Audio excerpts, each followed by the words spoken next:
আল্লাহ পাক কই জানো নি জমিনের ভিতরে কিছু যুবক যৌবনের পাগলামি করে না, তাদের ভিতরেও পাগলামি রয়েছে, পাগলামি করার ভাব, পাগলামি করার ইচ্ছা তাদের অন্তরে রয়েছে। যৌবনের পাগলামি করতে কোন যুবকের চায় না? বন্ধু তারে জিনার দিকে ডাকে, বন্ধু তারে খেলাধুলার দিকে, জোয়ার আসরের দিকে ডাকে, কিন্তু আল্লাহ কই আমি দেখতেছি যে কিছু যুবক এমন আছে যারা বন্ধুর সাথে জোয়া খেলায় মগ্ন হয় না, নিশার কাজে যায় না, মদ গাঞ্জা আবার খায় না। আমি আল্লাহ দেখি কিছু যুবকের মাথায় যৌবনে মাথায় টুপি, আমি দেখি যৌবনে তার মুখে দাড়ি, আমি যখন দেখি যুবকের যৌবনে মসজিদে যায়, যৌবনে সে বাপ মার সেবা করে, মুরব্বীদের সম্মান করে, উলামায়ে কেরামকে তাজিম করে। আল্লাহ পাক কই আমি ওই যুবকের কলিজার দিকে যখন তাকাই তখন দেখি দুনিয়ার নাপাক প্রেম তার অন্তরে নয়, অন্তরের ভিতরে আমি আল্লাহর প্রেম জমায়া নেই। ওই যুবকের কলিজার দিকে যখন আমি তাকাই তখন এই গুনাহগার জমিনের প্রতি আমার মায়া লেগে যায়। আল্লাহ পাক কয়ে যুবক তোমার মতো যুবকের খাতিরে আল্লাহ জমিন টিকায় রাখলো, তুমি তোমাকে চিনো না যুবক, তুমি তোমাকে চিনো না, অথচ আল্লাহ তোমার পরিচয় দিচ্ছে তোমার মতো যুবক নামাজি যুবকের কারণে আল্লাহ জমিন টিকায় রাখছে। তোমার মতো বাপ মার সেবাকারী একজন যুবকের খাতিরে আল্লাহ জমিন টিকায় রাখছে, তোমার মতো একদম দাড়িওয়ালা টুপিওয়ালা যুবকের খাতিরে আল্লাহ জমিন টিকায় রাখছে। এই কথা আল্লাহ নিজে বলতেছে। এরপরে আল্লাহ পাক রব্বুল আলামিন কয় তৃতীয় নম্বর হলো জানুনি কারা? ওয়াল আনআমুরুত্তা, জমিনের ভিতরে কিছু হাঁস মুরগি গরু ছাগল রয়েছে।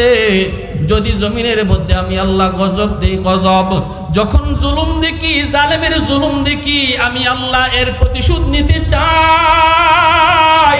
আর ওই গজবের ভিতরে যখন দেখি সাধারণ কিছু পশু পাখিও পইরা যায়, আমি আল্লাহ যখন অ্যাকশন নেই, আমার অ্যাকশনের ভিতরে জালেম শুধু নয়, আমি দেখি আমার গজবের মধ্যে হাঁস মুরগি গরু ছাগলও পইরা যায়, অথচ হাঁস মুরগি গরু ছাগলের কোনো অপরাধ নাই, কোনো দোষ নাই।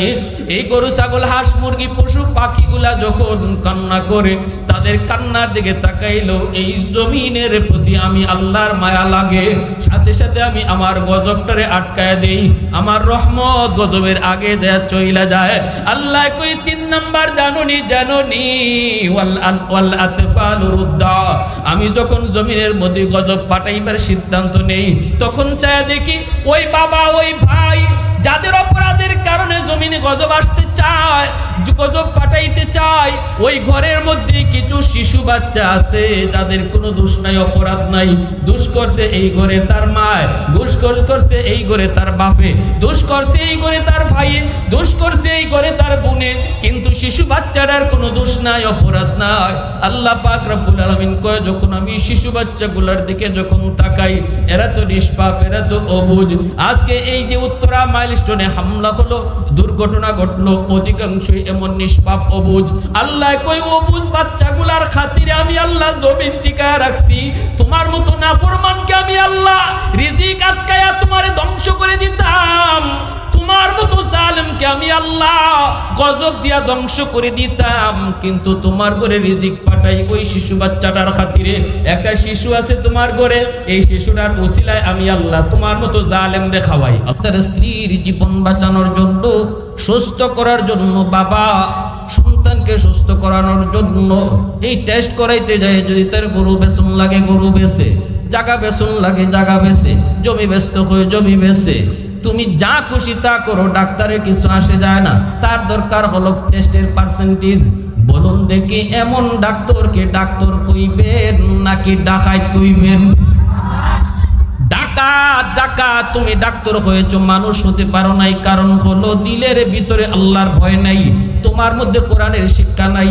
ডাক্তার হয়েছো কিন্তু কোরআন শিক্ষা নাই, ডাক্তার হয়েছো কোরআনের শিক্ষা দিলের ভিতরে নাই। কোরআনের শিক্ষার মূলনীতি কি? কোরআনের শিক্ষার মূলনীতি হলো এ জীবন জীবন নয়, এ জীবন জীবন নয়, আসল জীবন হলো মরণের পরের জীবন। এ জীবনের প্রতিটা কাজের হিসাব আমার আল্লাহর দরবারে দিতে হবে। এই শিক্ষা, এই মূলনীতি হলো মাদ্রাসা শিক্ষার মূলনীতি। এজন্য একজন মাদ্রাসা শিক্ষার শিক্ষিত মানুষ সে মনে করে আমার দুনিয়ার কাজটাই কাজ না, আমার প্রতিটা কাজের হিসাব আমার আল্লাহর দরবারে দিতে হবে। যেই ডাক্তার এই জ্ঞান অর্জন করতো সে কখনো এমন ডাকাতি করতো না।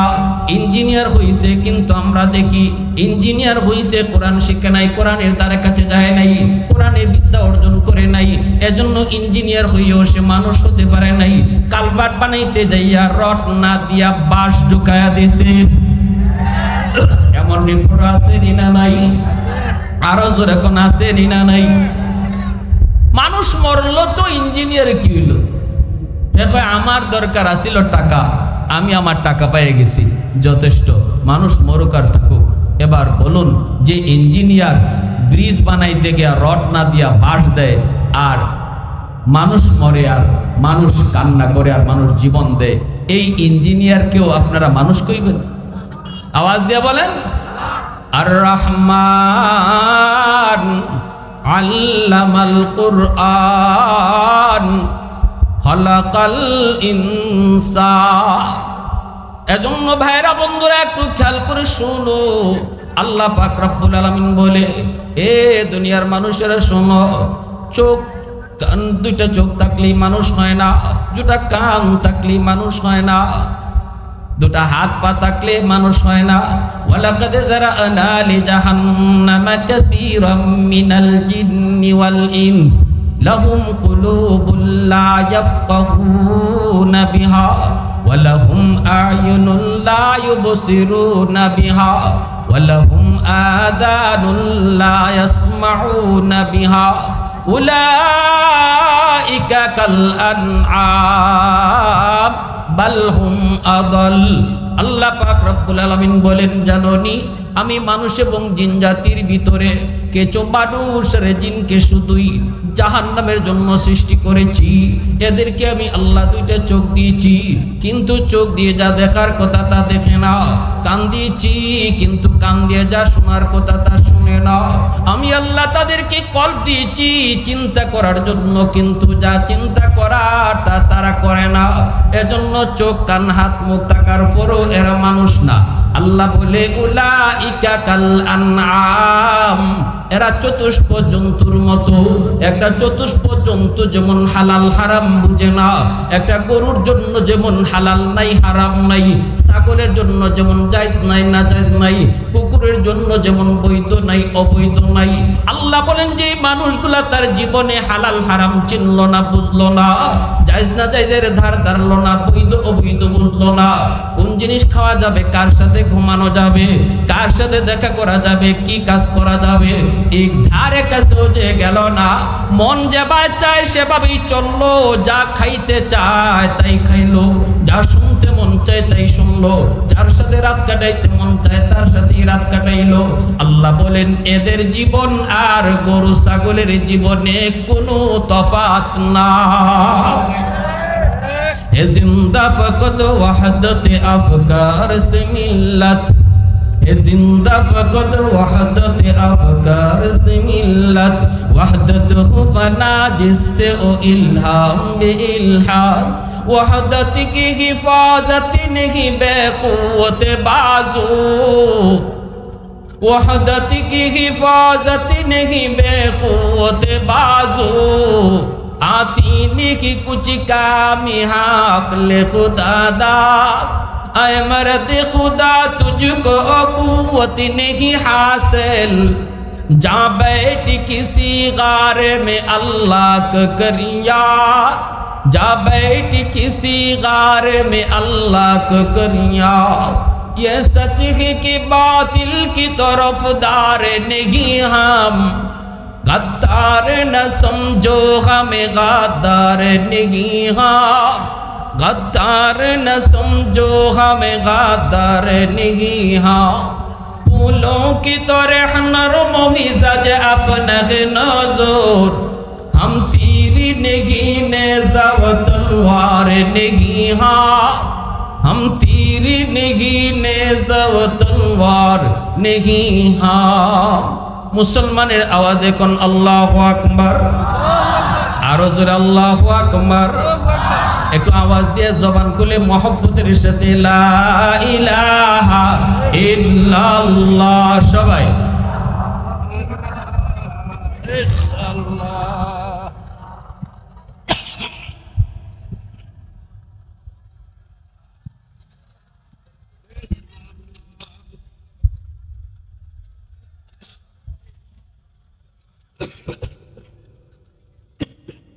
সবাই সবাই লা ইলাহা ইল্লাল্লাহ।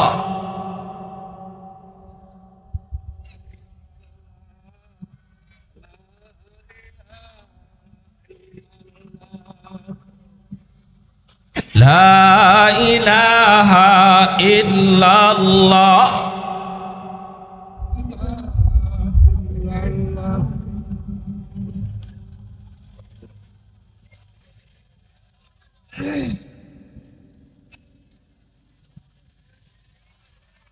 লা ইলাহা ইল্লাল্লাহ।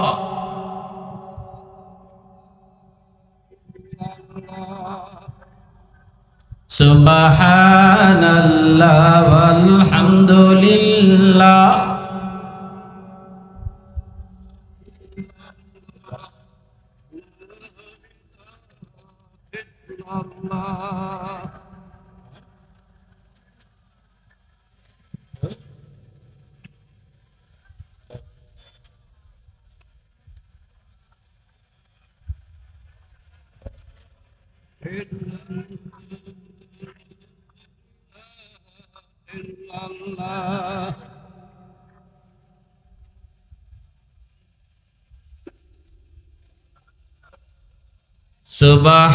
সুবহানাল্লাহ ওয়ালহামদুলিল্লাহ।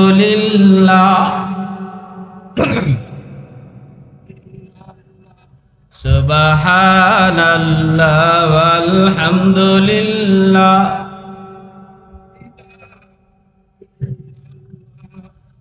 ঈশ্বরে পারিছো, ঈশ্বরে পারিছো না মাধবপুর আইছো না? আচ্ছা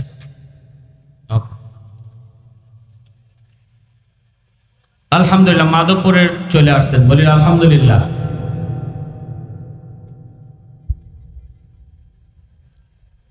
লা ইলাহা ইল্লাল্লাহু মুহাম্মাদুর রাসূলুল্লাহ। জোরে বলি সাল্লাল্লাহু আলাইহি ওয়াসাল্লাম।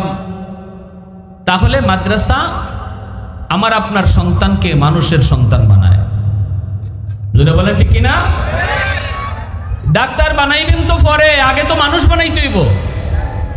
আমার সন্তান ডাক্তার হবে না ইঞ্জিনিয়ার হবে, এটা তো পরের বিষয়। আগের সাবজেক্ট হলো তারা মানুষের বাচ্চা বানাও। আর মানুষের বাচ্চা বানাইবার ফ্যাক্টরি তো আল্লাহ বলেন কোরআনের শিক্ষা, ঠিক কিনা? জোরে বলেন। ইঞ্জিনিয়ার বানান, ডাক্তার বানান, কাকে মানুষ বানান। আর মানুষ বানাইতে হলে অবশ্যই মাদ্রাসায় পড়াইতে হবে। এজন্য আমার বারা বন্ধুরা বলতেছিলাম, আল্লাহ নবী রহমতের নবী বলেন, ইন্নাল আলিমা ইয়াস্তাগফিরু লাহু মান ফিল আরদ ওয়া মান ফিস সামা হাত্তাল হিতানু ফি জাওফিল মা ওয়া ফি riwayatin an-namlatu ফি জুহরিহা। আল্লাহ নবী রহমতের নবী বলেন, উম্মতের দল মাদ্রাসা যারা পড়ে, যারা পড়ায়, জানুনি এরাই তো হলো শ্রেষ্ঠ, জাতির মধ্যে শ্রেষ্ঠ। এদের মর্যাদা কেমন তোমরা জানোনি? হয়তো এই গরিবের বাচ্চারা মাদ্রাসায় পড়ে, রিকশাওয়ালার বাচ্চারা মাদ্রাসায় পড়ে, দিন মজুরের একটা ছোট বাচ্চা মাদ্রাসায় পড়ে, জানোনি বাচ্চাটার মূল্য কত, দাম কত? নবীজি বলেন, উম্মতের দল এই বাচ্চাটার জন্য হয়তো তুমি দোয়া করো না, বাচ্চাটারে হয়তো তুমি ধমক দাও, এই বাচ্চাটারে দেখলে হয়তো তোমার মন ভালো লাগে না, তুমি হয়তো মনে করো, হয়তো তুমি টিটকারি মস্কারি করো, কিন্তু আল্লাহর নবী বলেন এই বাচ্চাটার জন্য দোয়া করে কারা জানোনি? বাচ্চাটার জন্য দোয়া করে গাছের পাতা, এই বাচ্চাটার জন্য দোয়া করে গর্তের পিপিলিকা। নবীজি বলেন এই বাচ্চাটার জন্য দোয়া করে পানির নিচের মাছ, জঙ্গলের বাঘ ভাল্লুক, এমনকি ছোট্ট থেকে ছোট্ট মাখলুক গুলা পর্যন্ত, এমনকি বালুর কণাটাও মাদ্রাসার ছোট ছোট বাচ্চাদের জন্য আল্লাহর কাছে দোয়া করে। যেরকম সুবহানাল্লাহ। এ আল্লাহর গোলাম, আমি মৌলবীর কথা নয়, আমার নিজের যদি কথা হইতো তুমি এই কথাটা হয়তো বা ডাস্টবিনে ফেলে দিতে রে যুবক, কিন্তু আমি বলতেছি কথাটা আমার নয়, কথাটা আমার নবীর। নবীজি বলে জানুনি চার দলের কারণে আল্লাহ জমিন টিকায় রাখছে। এই জমিনের ভিতরে যেই পরিমাণ গুনাহ হয়, অত্যাচার হয়, আমি বাবা হয়ে যেই পরিমাণ গুনাহ করি, আমি ভাই হয়ে যেই পরিমাণ অন্যায় করি, আমি একজন রাজনীতির লিডার হয়ে যেই জুলুম করি, এই জমিন আল্লাহ রাখার কথা না, আল্লাহ ধ্বংস করে দেওয়ার কথা। ছোট ছোট বাচ্চাগুলি আজকে আগুনে পুড়ে মারা গেল, কার কারণে? দোষী কারা? এই দোষী ব্যক্তিদের দোষের কারণে জমিনে গজব আসতে চায়। আল্লাহ কয় না, তোমরা বিচার করবা পড়বে। জমিনে যখন জুলুম হয়, বিচার আমি আল্লাহ আগে করতে চাই, আমি ধরতে চাই, কিন্তু ধরতে পারি না। জমিনে চার দল আছে, যতদিন এই চার দল মানুষ থাকবে আমি আল্লাহ ধরতে পারি না, আমার গজব দিয়ে আটকাইতে পারি না। গজবের আগে রহমত চলে যায়। ইন্না রাহমাতি সাবাকাত আলা গাযাবি। কে সেই চার দল? লাউলা মাশাইখু রুক্কা ওয়াশ-শাবাবু খুশা ওয়াল আতফালু রুদ্দা ওয়াল আনআমু রুদ্দা লাজআলতু السماء حديدا والأرض خفصفا والتراب رمادا وما أنزلت من السماء قطرا وما أنبت من الأرض نباتا بل أنزلت عليكم العذاب صبا। আল্লাহ পাক রব্বুল আলামিন কই, এরে জমিন আমি আল্লাহ দেখতেছি এই জমিনের ভিতরে কত গুনাহ হয়, কত অত্যাচার হয়, কত জুলুম হয়, কত অত্যাচার হয়, আমি আল্লাহ দেখতেছি এই জমিনে কত অন্যায় হয়। এরপর আমি কেন ধরি না জানোনি? কারণ এই জমিনের ভিতরে আমি আল্লাহ চার দল রেখেছি। মানুষকে আমি বড় আদর করে বানাইছি। আসমান আল্লাহ বানাইছেন কুন ফায়াকুন বইলা, জমিন আল্লাহ বানাইছেন কুন ফায়াকুন বইলা, ফেরেশতা আল্লাহ বানাইছেন কুন ফায়াকুন বইলা, কিন্তু আল্লাহ পাক মানুষ বানাইতে কুন ফায়াকুন কয় নাই। আল্লাহ পাক যখন আমারে তোমারে বানাইছে রে যুবক, আল্লাহ কই খলাকতু বিয়াদিয়া, এই মানুষকে আমি নিজের হাত দিয়া বানাইছি। আওয়াজ দিয়া কও সুবহানাল্লাহ। যতদিন পর্যন্ত এই জমিনের ভিতরে এমন কিছু বান্দা বান্দি বয়স্ক, আমার কিছু বান্দা আমার বান্দি বয়স্ক দুনিয়ায় থাকবে, যারা বয়স হওয়ার পরও আমার কদমে সেজদা দিবে। আমার কিছু বান্দা, আমার কিছু বান্দি চুলদারি সাদা হয়ে গেছে, এরপরও কষ্ট করে আমাকে রুকু করে, কষ্ট করে আমাকে সেজদা দেয়। আমি যখন দেখি তার কোমরে ব্যথা, তার হাঁটুতে ব্যথা, রুকু করতে গেলে পরে তার প্রচন্ড রোগে টান দেয়, এরপর আমার বান্দা আমার বান্দি কষ্ট করে করে আমার কদমে যখন সেজদা দেয়, এই সেজদার দিকে যখন আমি তাকাই, তখন এই জালেমদের জুলুমের কারণে জমিনে যে গজব আইতেছিল, যেই গজবের ভিতরে ওই জালেমগুলা শুধু নয়, সাধারণ মানুষও গজবের মধ্যে পইরা যাইতো, ওই আমার বান্দা বান্দির সেজদার দিকে তাকাইলে আমার রহমত গজবের আগে চলে যায়। ওয়াশাবাবু খুশা, আল্লাহ পাক কই জানোনি জমিনের ভিতরে কিছু যুবক যৌবনের পাগলামি করে না, তাদের ভিতরেও পাগলামি রয়েছে, পাগলামি করার ভাব, পাগলামি করার ইচ্ছা তাদের অন্তরে রয়েছে। যৌবনের পাগলামি করতে কোন যুবকের চায় না? বন্ধু তারে জিনার দিকে ডাকে, বন্ধু তারে খেলাধুলার দিকে, জোয়ার আসরের দিকে ডাকে, কিন্তু আল্লাহ কই আমি দেখতেছি যে কিছু যুবক এমন আছে যারা বন্ধুর সাথে জোয়া খেলায় মগ্ন হয় না, নিশার কাজে যায় না, মদ গাঞ্জায় আবার খায় না। আমি আল্লাহ দেখি কিছু যুবকের মাথায় যৌবনে মাথায় টুপি, আমি দেখি যৌবনে তার মুখে দাড়ি, আমি যখন দেখি যুবকের যৌবনে মসজিদে যায়, যৌবনে সে বাপ মার সেবা করে, মুরব্বীদের সম্মান করে, উলামায়ে কেরামকে তাজিম করে। আল্লাহ পাক কই আমি ওই যুবকের কলিজার দিকে যখন তাকাই, তখন দেখি দুনিয়ার নাপাক প্রেম তার অন্তরে নয়, অন্তরের ভিতরে আমি আল্লাহর প্রেম জমায়া নেই। ওই যুবকের কলিজার দিকে যখন আমি তাকাই, তখন এই গুনাহগার জমিনের প্রতি আমার মায়া লেগে যায়। আল্লাহ পাক কয়ে যুবক, তোমার মতো যুবকের খাতিরে আল্লাহ জমিন টিকায় রাখলো, তুমি তোমাকে চিনো না যুবক, তুমি তোমাকে চিনো না, অথচ আল্লাহ তোমার পরিচয় দিচ্ছে। তোমার মতো যুবক, নামাজি যুবকের কারণে আল্লাহ জমিন টিকায় রাখছে। তোমার মতো বাপ মার সেবাকারী একজন যুবকের খাতিরে আল্লাহ জমিন টিকায় রাখছে, তোমার মতো একদম দাড়িওয়ালা টুপিওয়ালা যুবকের খাতিরে আল্লাহ জমিন টিকায় রাখছে। এই কথা আল্লাহ নিজে বলতেছে। এরপরে আল্লাহ পাক রব্বুল আলামিন কয় তৃতীয় নম্বর হলো জানুনি কারা? ওয়াল আনআমুরুত্তা, জমিনের ভিতরে কিছু হাঁস মুরগি গরু ছাগল রয়েছে। যদি জমিনের মধ্যে আমি আল্লাহ গজব দেই, গজব যখন জুলুম দেখি, জালেমের জুলুম দেখি, আমি আল্লাহ এর প্রতিশোধ নিতে চাই। আর ওই গজবের ভিতরে যখন দেখি সাধারণ কিছু পশু পাখিও পইরা যায়, আমি আল্লাহ যখন অ্যাকশন নেই, আমার অ্যাকশনের ভিতরে জালেম শুধু নয়, আমি দেখি আমার গজবের মধ্যে হাঁস মুরগি গরু ছাগলও পইরা যায়। অথচ হাঁস মুরগি গরু ছাগলের কোনো অপরাধ নাই, কোনো দোষ নাই। এই গরু ছাগল হাঁস মুরগি পশু পাখিগুলা যখন কান্না করে, তাদের কান্নার দিকে তাকাইলো, এই জমিনের প্রতি আমি আল্লাহর মায়া লাগে, সাথে সাথে আমি আমার গজবটারে আটকায় দেই, আমার রহমত গজবের আগে দেয়া চইলা যায়। আল্লাহ কই 3 নাম্বার জানুনি ওয়াল আতফালুর রুদ্দা, আমি যখন জমিনের মধ্যে গজব পাঠাইবার সিদ্ধান্ত নেই, তখন চায় দেখি ওই বাবা ওই ভাই যাদের অপরাধের কারণে জমিনে গজব আসতে চায়, গজব পাঠাইতে চায়, ওই ঘরের মধ্যে কিছু শিশু বাচ্চা আছে যাদের কোনো দোষ নাই, অপরাধ নাই। দোষ করছে এই ঘরে তার মায়, দোষ করছে এই ঘরে তার বাপে, দোষ করছে এই ঘরে তার ভাইয়ে, দোষ করছে এই ঘরে তার বোনে, কিন্তু শিশু বাচ্চাটার কোনো দোষ নাই, অপরাধ নাই। আল্লাহ পাক রব্বুল আলামিন কয় যখন আমি শিশু বাচ্চাগুলোর দিকে যখন তাকাই, এরা তো নিষ্পাপ, এরা তো অবুঝ। আজকে এই যে উত্তরা মাইলস্টোনে হামলা হলো, দুর্ঘটনা ঘটলো, অধিকাংশই এমন নিষ্পাপ অবুঝ। আল্লাহ কই অবুঝ বাচ্চাগুলার খাতিরে আমি আল্লাহ জমিন টিকায় রাখছি। তোমার মতো নাফরমানকে আমি আল্লাহ রিজিক আটকায়া তোমারে ধ্বংস করে দিতাম, তোমার মতো জালেমকে আমি আল্লাহ গজব দিয়া ধ্বংস করে দিতাম, কিন্তু তোমার ঘরে রিজিক পাঠাই ওই শিশু বাচ্চাটার খাতিরে।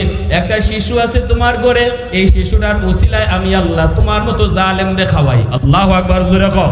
তোমার মতো সমাজের জালেমগুলা এই জুলুম করার কারণে সমাজে গজব হওয়ার কথা, কিন্তু এই সমাজের গজবটারে আমি আল্লাহ আটকায় রাখি। কারণ এই সমাজে পশ্চিমবা গ্রামের মধ্যে কিছু শিশু বাচ্চা আছে, শিশুদের কোনো দোষ নাই। আল্লাহ কই আসমানের উপরে গজব জ্বলতেছে, ওই গজব আমি আটকে রাখি শিশুদের উসিলায়, শিশু বাচ্চাদের উসিলায়।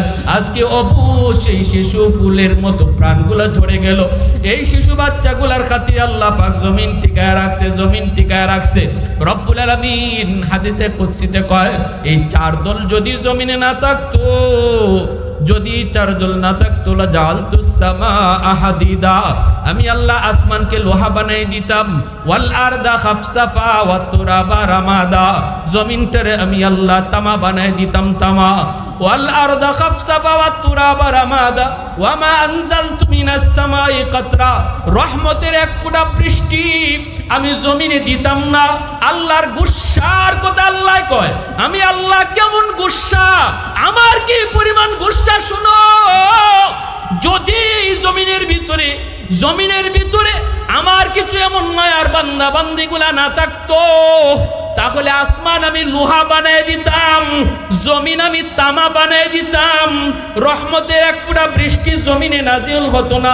ওয়ামা আম্বাতু মিনাল আরদি নাবাতা, একটা শস্যের দানা জমিনে আমি উঠতে দিতাম না। আমি আল্লাহ জালেমরে খাওয়াইতাম না, আমি আল্লাহ জালেমের জন্য আকাশ থেকে বৃষ্টি দিতাম না। শুধু বৃষ্টি দেই আমার কিছু রহমতের 4 দলের খাতিরে। এজন্য আমার ভাইরা, বাল আনজালতু আলাইকুমুল আযাব সাব্বা, আল্লাহ কয় পরপর জমিনে শুধু আযাব আর গজব আইতো। ও যুবক, এজন্য বলো তুমি যুবকের খাতিরে আল্লাহ জমিন টিকায় রাখছে। বৃদ্ধ বাবাজি তোমার সেজদার খাতিরে আল্লাহ জমিন টিকায় রাখছে, শিশু বাচ্চাগুলোর উসিলে আল্লাহ জমিন টিকায় রাখছে।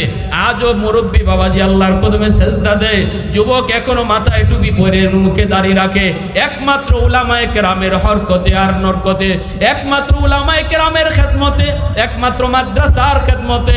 মাদ্রাসা আছে বিদায় এখনো যুবক মাথায় টুপি পরে, মাদ্রাসা আছে বিদায় এখনো যুবক মুখে দাঁড়িয়ে রাখে, মাদ্রাসা আছে বিদায়, মাদ্রাসা আছে বিদায়। এখনো মানুষ আল্লাহর কদমে সেজদা দেয়, মাদ্রাসা আছে বিদায়। এখনো মানুষ আল্লাহকে ভয় পায়। যদি এই জমিনে মাদ্রাসা না থাকতো, যদি উলামায়ে কেরামের খেদমত বন্ধ হয়ে যেত, তোমার মতো সাংবাদিককে আল্লাহ খাওয়াইতো না, তোমার মতো এরকম নাফরমানকে আল্লাহ পাক তারা যাবার গজব দিয়া ধ্বংস করত। কারণ আল্লাহ কয়, তোর জন্য আমি আসমান থেকে রিজিক পাঠাই না, তোর জন্য আমি জমিন থেকে রিজিক উঠাই না। রিজিক যাদের জন্য উঠাই তাদেরকেই তুই খারাপ কো, ওরা যদি না থাকে তোর রিজিক বন্ধ হয়ে যেত। ঠিক কিনা? তুই আওয়াজ দিয়া কর। এজন্য আমার ভাইরা বন্ধুরা মনে রাখবা, সন্তান জন্ম নিলে মানুষ হয় না, সন্তান মানুষ বানাইতে হয়। আর মানুষ বানানোর ফ্যাক্টরি হলো মাদ্রাসা। আপনাদের এই মাদ্রাসা মদিনাতুল উলুম মাদ্রাসা আপনাদের এলাকার জন্য আল্লাহর পক্ষ থেকে বড় রহমত। আপনার সন্তান মানুষ বানানোর ফ্যাক্টরি। এই মাদ্রাসাগুলো আমার আপনার সন্তানকে মানুষের বাচ্চা বানায়, মানুষের সন্তান বানায়। আমরা আমাদের সন্তানকে ডাক্তার বানাবো পরে, ইঞ্জিনিয়ার বানাবো পরে, আগে মানুষের সন্তান বানাবো। কারা কারা রাজি আছো হাত তুলে আল্লাহর দেখা। আল্লাহ তুমি কবুল করো, সবাই বলি আমিন, আরো জোরে বলি আমিন। অতএব আমাদের সন্তানকে আমরা মাদ্রাসায় পড়াইতাম। মাদ্রাসার সবচেয়ে বড় সহযোগিতা হলো সন্তানকে মাদ্রাসায় পড়ানো। টাকা পয়সা দিয়া সহযোগিতা তো আছেই, এর চেয়ে বড় সহযোগিতা হলো আমার নাতিটারে মাদ্রাসায় দেওয়া, আমার সন্তানের মাদ্রাসায় দেওয়া। হাসরের ময়দানে আল্লাহ একটা মুকুট লয়ে দাঁড়ায় থাকবো, আর আল্লাহ কইব, কই তোমরা কই? নবীর আব্বাই গিয়া কইব, আল্লাহ আমি অমুক নবীর আব্বা, আমার মুকুট খান মাথায় পরাও। আল্লাহ এখন আমি তোমারে খুঁজি না।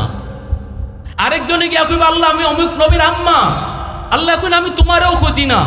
আল্লাহ মুকুট লইয়া হারাই দিছুন মাথার দিতা, কিন্তু যাই কেডাই নিত? নবীর বাপ মা যায় না। আল্লাহ এখন না, তোমরা খুঁজি না। তখনই আপনাদের ওই মদিনাতুল উলুম মাদ্রাসায় ফরুন্না হাফেজার আলেমের মা আর বাবাই গিয়া কইবা, আল্লাহ আমি অমুক হাফিজ সাহেবের আব্বা, অমুক আলেমের আম্মা। আল্লাহ কইবা হাসরের মাঠো, হাসরবাসীর সামনে আল্লাহ কইবা, আমি তোমরারে খুঁজতাছি। মান কারা আল কোরআন ওয়া আমিলা বিমা ফিহি উলবিসা ওয়ালিদাহু তাজান ইয়াউমাল কিয়ামা দাউহু আহসানু মিন দাউইশ শামস। আল্লাহ রাসূল সাল্লাল্লাহু আলাইহি ওয়াসাল্লাম বলেন, তখন আল্লাহ নিজের হাতে ওই মুকুটটা বাপমার মাথায় আল্লাহ পরাইয়া দিবেন। সন্তানের মাথায় ফাগরি পরাইব দুনিয়ার মানুষে, হাফিজ সাহেবের বাপমার মাথায় ফাগরি পরাইব উলামায়ে কেরাম উস্তাদগণ, আর ওই হাফিজ সাহেবের আব্বা আম্মার মাথায় ফাগরি পরাইবা আল্লাহ নিজে। আলেমের মাথায়, আলেমের বাপমার মাথায় ফাগরি পরাইবা আল্লাহ নিজে। আল্লাহর হাতে ফাগরি পরার, আল্লাহর হাতে মুকুট পরার মনের ইচ্ছা মন থেকে কার কার আছে একটু হাত ধরে আল্লাহরা দেখায়। আল্লাহ তুমি প্রতিটা হাতরে কবুল করো। যুবক ভাই অনুরোধ করে বলি, ফিতনার জমানা চলে আসছে, ফিতনার জমানা চলে আসছে। আগে মানুষ বানাও, মাদ্রাসায় দাও, সন্তানকে মানুষের সন্তান বানাও, আল্লাহর হাতে মুকুট পরার ব্যবস্থা করো। ঐশীর মতো সন্তান জন্ম দিলে সন্তানের হাতে বাপ মা খুনও হয়। ইংলিশ মিডিয়ামে পড়াইয়া লাভটা হয়েছে কি? সন্তানের হাতে বাপ মা খুন হয়েছে। আল্লাহ আমাদেরকে সহি বুঝ দান করেন। সবাই বলেন আমিন, আরো জোরে বলেন আমিন। এখন আমি আপনাদের কাছ থেকে বিদায় নিচ্ছি। আমি হযরতকে রিসিভ করার জন্য একটু আগাবো। এর আগ পর্যন্ত আপনারা মনোযোগ দিয়ে কথাগুলো শুনেন। আমার ছোট ভাই হযরত মাওলানা হাফিজুর রহমান বাহুবলী সুন্দর কথা বলবেন এবং মাদ্রাসার জন্য কিছু আবদার করবেন। আমি তো আপনাদেরকে কিছু ইঙ্গিত দিয়া গেলাম। মন থেকে দিল থেকে আমরা মাদ্রাসাকে ভালোবাসবো। মাদ্রাসা আসি বিদায় আল্লাহ পাক জমিন টিকায় রাখছে, ঠিক কিনা জোরে বলেন? মাদ্রাসা আসি বিদায় এখনো আল্লাহ আসমান থেকে রহমত নাজিল হয়, মাদ্রাসার আসি বিদায় এখনো জমিন থেকে ফসল হয়। অতএব মাদ্রাসার টিকায় রাখতে হবে নিজেদের খাতিরে, নিজে বাঁচার খাতিরে। আমি যদি দুনিয়ার বাচ্চা থাকতাম চাই মাদ্রাসা বাঁচাই রাখন লাগবো। মাদ্রাসা বাচ্চা থাকলে আল্লাহ আমার বাঁচাই, ঠিক কিনা জোরে বলেন? এটাই আমার লাস্ট কথা। মাদ্রাসা বাচ্চা থাকলে আল্লাহ আমারে বাঁচাইবা, মাদ্রাসা যদি আমার খাতিরে ধ্বংস হয় আল্লাহ আমারও ধ্বংস করে দিব। আল্লাহ আমাদের সবাইকে সহি বুঝ দান করুন। সবাই বলি আমিন। কেউ যাবেন না, দয়া করে বসেন, ধৈর্যের সাথে বসেন। ইনশাআল্লাহ হযরত সঠিক সময় চলে আসবেন। আমরা এখানে কষ্ট করে বসা আছি একমাত্র কাকে খুশি করার জন্য। একটু আওয়াজ দিয়ে বলেন কাকে? গরমের মৌসুম, জানি আপনাদের কষ্ট হইতেছে, কিন্তু এই কষ্টটাও হাসরের ময়দানে আমলনামা ওজন হবে। আল্লাহ আমাদেরকে বুঝ দান করুন, বসার পরিপূর্ণ যাজার বদলা আল্লাহ পাক দান করুন। সবাই বলি আমিন। ওয়া আখিরু দাওয়ানা আনিল হামদুলিল্লাহ। আলহামদুলিল্লাহ। এতক্ষণ পর্যন্ত আমরা হযরত মাওলানা নাসিরউদ্দিন আনসারী সাহেবের কাছ থেকে সুন্দর আলোচনা শুনছিলাম। প্রিয় হাজিরিন, আজকে যিনি প্রধান অতিথি, আমাদের কাঙ্ক্ষিত মেহমান, সারা বাংলার আলোচিত মুখ, পরিচিত মুখ, বিশিষ্ট ওয়াইজ খতিবুল উম্মাহ হযরত মাওলানা হাফিজুর রহমান সিদ্দিকী সাহেব কুয়াকাটা, ইনশাআল্লাহ কিছুক্ষণের ভিতরে আমাদের মাঝে এসে উপস্থিত হবেন। আমরা যারা এখনো রাস্তাঘাটে বাড়ি করে অযথা সময় নষ্ট করতেছি, সকলের কাছে বিনীতভাবে অনুরোধ করব